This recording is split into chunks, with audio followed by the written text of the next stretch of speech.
नमस्कार, स्वागत है आप सभी का न्यूज 21 में। आप मेरे साथ देख रहे हैं मॉर्निंग न्यूज। मैं हूं आपके साथ हर्षदा जोशी।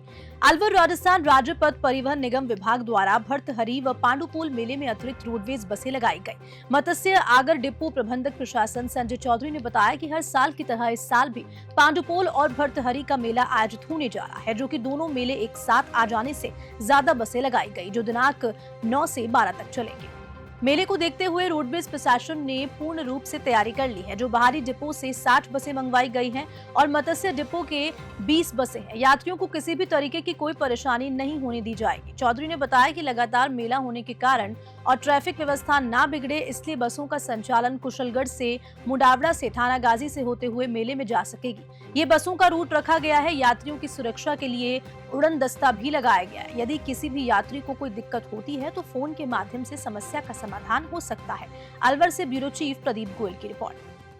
क्योंकि जी हर साल की तरह इस बार भी भरतरी और पांडुपोल का मेला भरने जा रहा है और ये मेला 9 तारीख से 12 तारीख तक दोनों हफ्ते लगातार एक साथ ही पड़ गए हैं, जिसके लिए मत्स्य नगर आगार ने अपनी पूर्ण तैयारी की हुई है।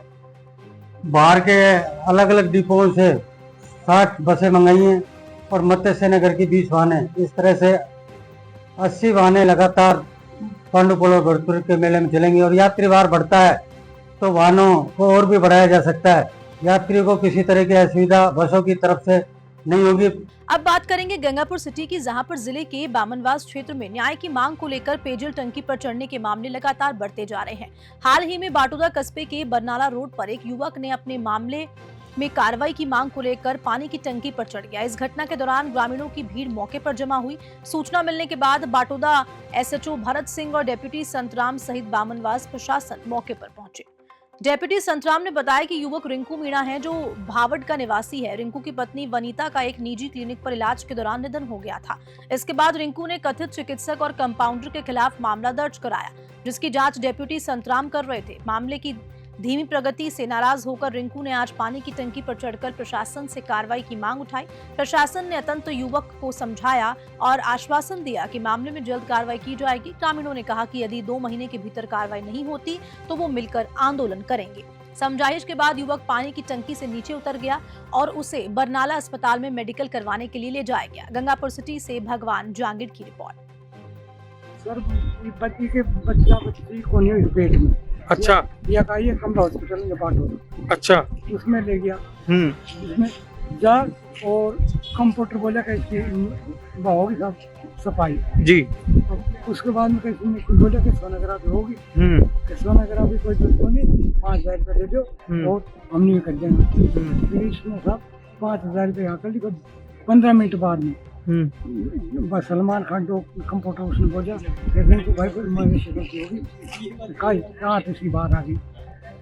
उसके बाद गंगापुर ले चला, उसकी गाड़ी से गंगापुर ले गया। गंगापुर पहुँच गया। कमला ने सोनोग्राफी की। गंगापुर कमला ने सोनोग्राफी कर उसने देखा कि भाई इसको जयपुर ले चला। जयपुर सलमान खान को ठानते गाड़ी और कमला की गाड़ी।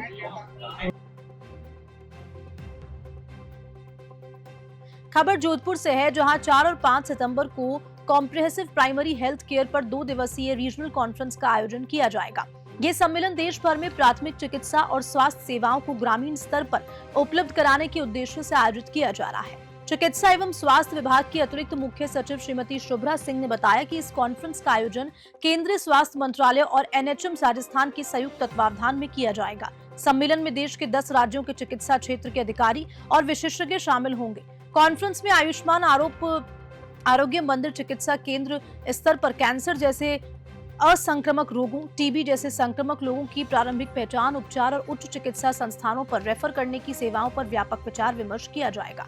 जोधपुर से ब्यूरो रिपोर्ट। खबर बीकानेर से है, जहां राजस्थान के फूलदेसर निवासी स्वरूप पंजारिया ने हाल ही में एक नया विश्व रिकॉर्ड बनाकर इंडिया बुक ऑफ रिकॉर्ड में अपना नाम दर्ज कराया। पंजारिया ने विश्व का सबसे तेज जोधपुरी साफा बांधने का रिकॉर्ड तोड़ा है, जिसे इंडिया बुक ऑफ रिकॉर्ड ने सत्यापित कर मान्यता दी है। स्वरूप पंजारिया ने 7 मीटर लंबे साफा को मात्र 13.65 सेकंड में बांधकर एक नया विश्व रिकॉर्ड कायम किया। इसके अलावा बात करें तो पंचारिया के नाम पर विश्व की सबसे बड़ी पगड़ी बांधने का रिकॉर्ड भी दर्ज है, जिसकी लंबाई 522 मीटर है। कैबिनेट मंत्री सुमित गुदारा ने पंचारिया को सम्मानित करते हुए इंडिया बुक ऑफ रिकॉर्ड द्वारा जारी प्रमाण पत्र मेडल भी सौंपा। मंत्री गुदारा ने पंचारिया को राजस्थानी संस्कृति को विश्व पटल पर लाने के लिए बधाई दी और उनकी उपलब्धि को सराहा भी। स्वरूप पंचारिया बीकानेर पाग, जैसलमेरी पगड़ी, राजस्थानी गोल साफा, माहेश्वरी चुनरी साफा और बटदार साफा बांधने में भी महारत हासिल किए हुए हैं। बीकानेर से लोकेश बोहरा की रिपोर्ट। अब खबर पिंक सिटी जयपुर से है, जहां पर जयपुर ग्रामीण क्षेत्र के सांगानेर थाना पुलिस ने एक चेन तोड़ गिरोह का पर्दाफाश करने में बड़ी सफलता हासिल की। इस गिरोह के 3 अभियुक्तों को गिरफ्तार किया गया है, जो भजन संध्या और मेन मार्केट जैसे प्रमुख स्थलों पर खुलेआम चैन तोड़ते थे। थाना अधिकारी किशन लाल बिश्नोई ने इस मामले में एक विशेष टीम का गठन भी किया। टीम में sub inspector Gopal Chaudhary, special Mukesh Chaudhary Yograj और सीएलजी सदस्य मनीष जैन और राजपाल जायसवाल शामिल थे। टीम ने कई स्थानों पर लगे सीसीटीवी कैमरों की जांच की और अभियुक्तों की पहचान की। आज अभियुक्तों के मौके पर तस्दीक करवाकर गौशाला से लेकर श्योपुर रोड तक पैदल मार्च निकाला गया। व्यापारी वर्ग ने इस सफलता पर थाना अधिकारी और पुलिस कर्मचारियों का गर्मजोशी से स्वागत किया और उन्हें माला पहनाकर सम्मानित किया। जयपुर ग्रामीण से विजय साहू की रिपोर्ट। आम जन में विश्वास और अपराधियों में खौफ, यह है सांगानेर पुलिस थाने की पुलिस, जिन्होंने आज चेन स्कैनर, चेन तोड़ने वालों को गिरफ्तार किया है और उनका यहाँ पर पैदल मार्च निकाल करके जनता के अंदर विश्वास जताया है। मैं थाना अधिकारी श्रीमान किशन लाल से बात कर रहा हूँ। ये कितने वारदात और इन्होंने कितनी चेन स्कैनिंग दी? इसने इन लोगों ने करीब 6-7 वारदातों का करना स्वीकार किया है। इनका ये जो कार्य क्षेत्र था सारा हल्दी घाटी और आसपास का था और रक्षाबंधन से एक दिन पहले इन्होंने एक व्यापारी की इसी जगह पे चैन तोड़ी थी, जिसका कुछ व्यापारियों ने पीछा किया था, इनको पटक लिया था, ये फिर भी भागे थे। 2-3 जगह घेर लिया गया था, फिर भी भागे थे। बहुत सारे लोगों ने उनको देखा भी है और आज हम इस घटना स्थल की तस्दीक करने के लिए इनको इस जगह पे आए कि उनके इसी जगह इन्होंने वारदात की थी। ये जगह दिखा के हम इस घटना स्थल की तस्दीक कर रहे हैं इनकी उपस्थिति में और इन्होंने करीब 6-7 वारदातें करनी स्वीकार की है। ये करीब शनिवार मंगलवार को मंदिरों के बाहर जाके और जहाँ महिला को अकेली देखते थे वारदात करके भागते थे। बिल्कुल, ये आप लोगों के लिए भी एक सुरक्षा का संदेश है थानाधिकारी जी की तरफ से और इन जो चोरों के लिए जो ये खौफ एकदम बेखौफ घूम रहे थे, आज सांगानेर पुलिस को पूरी पब्लिक की ओर से धन्यवाद है। सीएलजी मेंबर मनीष जी हमारे साथ जुड़ रहे हैं। बहुत बहुत धन्यवाद पात्र हैं। 15 अगस्त के दिन चैन बाजार सोपी रोड पर हुई थी, मेरे पास मैसेज मिला, लेकिन यहाँ के पूरे स्थानीय जो पुलिस कर्मचारी उनका पूरा सहयोग से, खासकर इंचार्ज साहब और अपने सब इंस्पेक्टर साहब का बहुत सहयोग रहा, उनको बहुत बहुत आभारी।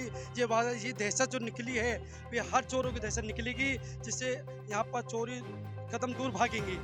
धन्यवाद पुलिस स्टाफ। ये वही हैं जिनकी चेन कुछ दिनों पहले तोड़ी गई थी और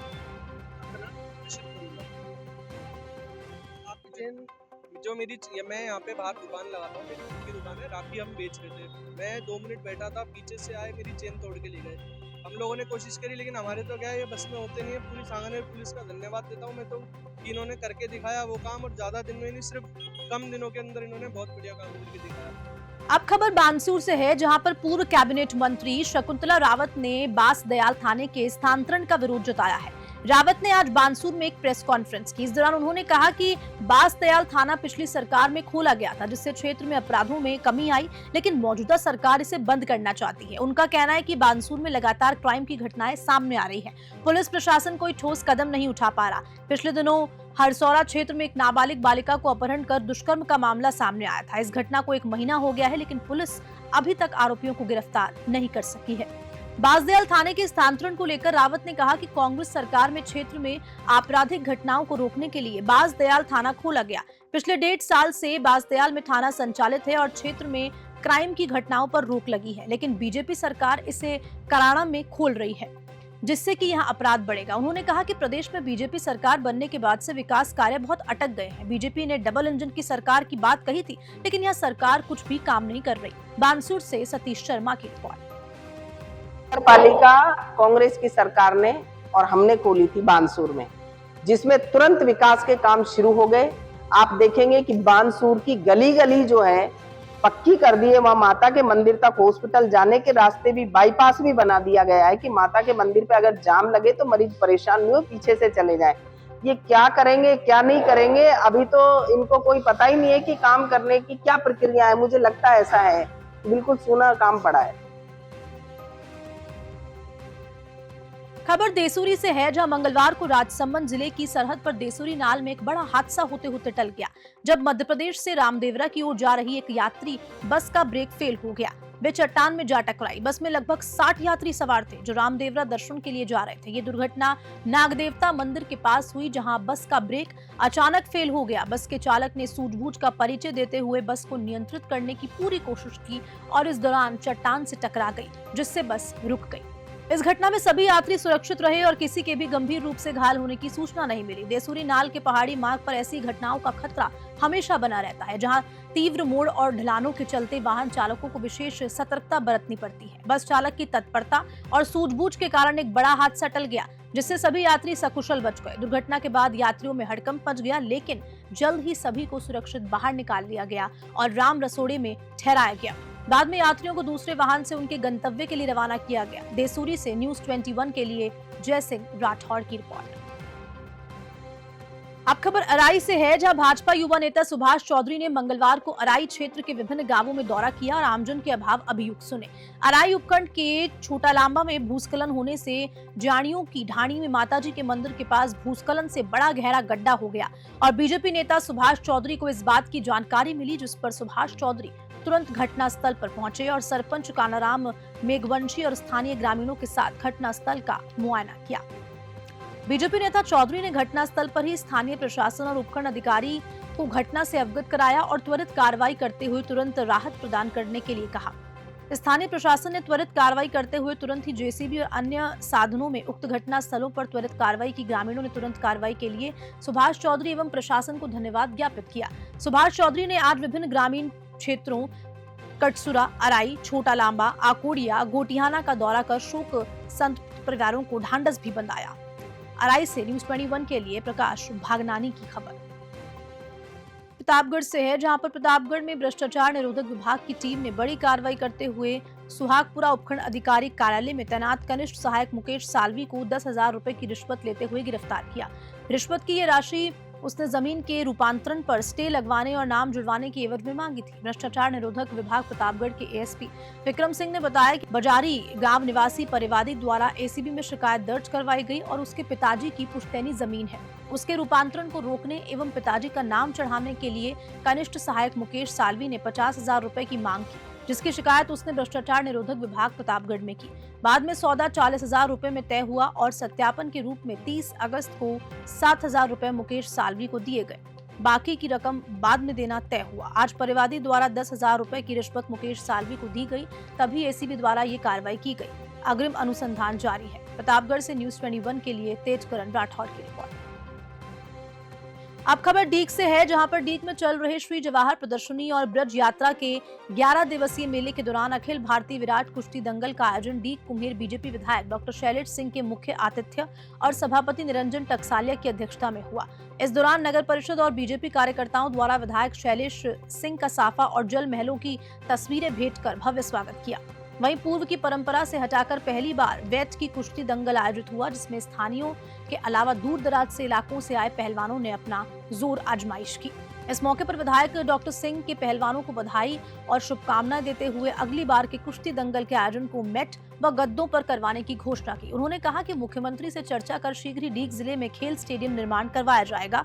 विजेता पहलवानों को विधायक डॉक्टर शैलेश सिंह व सभापति निरंजन टकसाले ने इनाम देकर पुरस्कृत किया।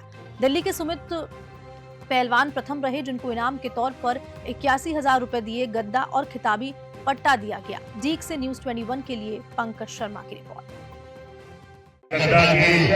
घोषणा करके जाओ, आपने पॉइंट वाला दंगल तो लगा दिया, लेकिन पहलवान जी मैं आपको आश्वासन दे के जा रहा हूँ, अगला जो दंगल होगा वो यहाँ पर मैट पर होगा। मैट पर होगा साहब, मैट प्रैक्टिस को भी चाहिए कोच।